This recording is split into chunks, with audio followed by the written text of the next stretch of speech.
Hi sa lahat. Ang gagawin ko ngayon, magpapalit uli ako ng projector headlight. Pero ang ipapalit ko ngayon ay yung mayroong LED controller. So disclaimer lang, hindi ko po ipinopromote ang product na ito. Bale matagal na itong video na ito. Hindi ko muna inilabas para maobserbahan ko muna ng mabuti. Kaya naman ako magpapalit ng projector headlight na mayroong controller dahil doon sa dalawang na-try ko na brand, nagkakaroon ng paminsan-minsan na flickering o yung humihina at lumalakas ng mabilis na para bang kinukulang yung kuryente na sinusupply ng bagets natin sa ilaw.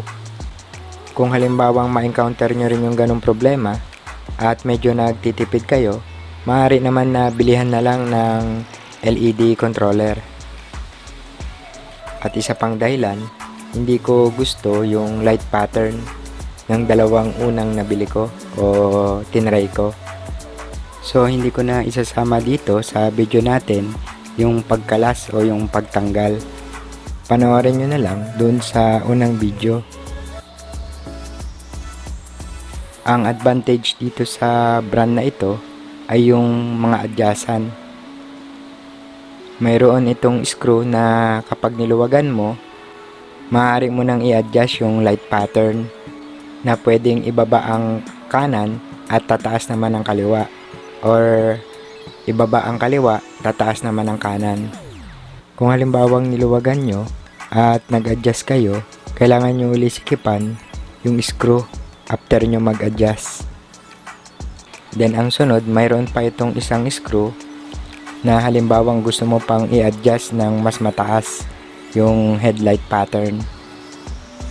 Ngayon, ipapakita ko kung paano ko ikinabit yung bagong LED projector bulb na mayroong LED controller. Bali, ipa-fast forward ko ito ng kaunti para hindi masyadong humaba yung video natin.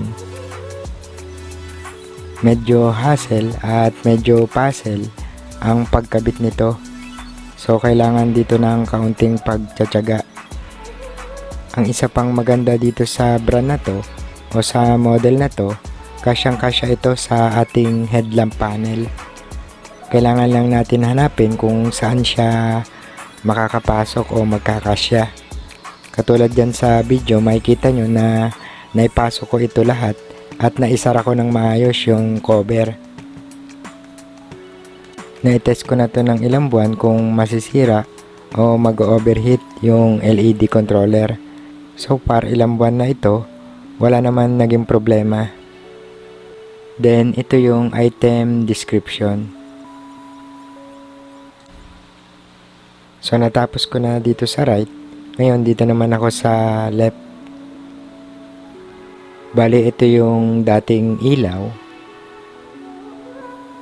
At ito naman yung bagong ilaw na kinabit ko. So, bahala na kayong humusga kung ano yung mas okay. Pero para sa akin, mas maliwanag yung bagong ikinabit na headlight. Then kahit mayroong ilaw sa poste at kahit may makasalubong ka na malakas ang ilaw, bali wala, makikita mo pa rin yung sinag ng ilaw. Itong in-install ko na projector bulb. Kaya yan yung isa sa mga nagustuhan ko dito sa bagong projector bulb na kinabit ko. Huwag nating kalimutan na tuwing magpapalit tayo ng kahit na anong LED bulb o LED headlight, i-check natin yung alignment ng ilaw o yung pattern. Dahil bawat LED bulb may iba-ibang pattern at align. Minsan mababa, minsan mataas. So, kailangan natin i-check. Para sa magtatanong kung saan ko binili ito, i-message nyo lang ako. Nandyan sa video description ang link. Kapag sinipag-sipag ako, gagawa na lang ako ng tutorial tungkol sa pag-a-align ng ilaw o ng pattern ng headlight ng bagets natin.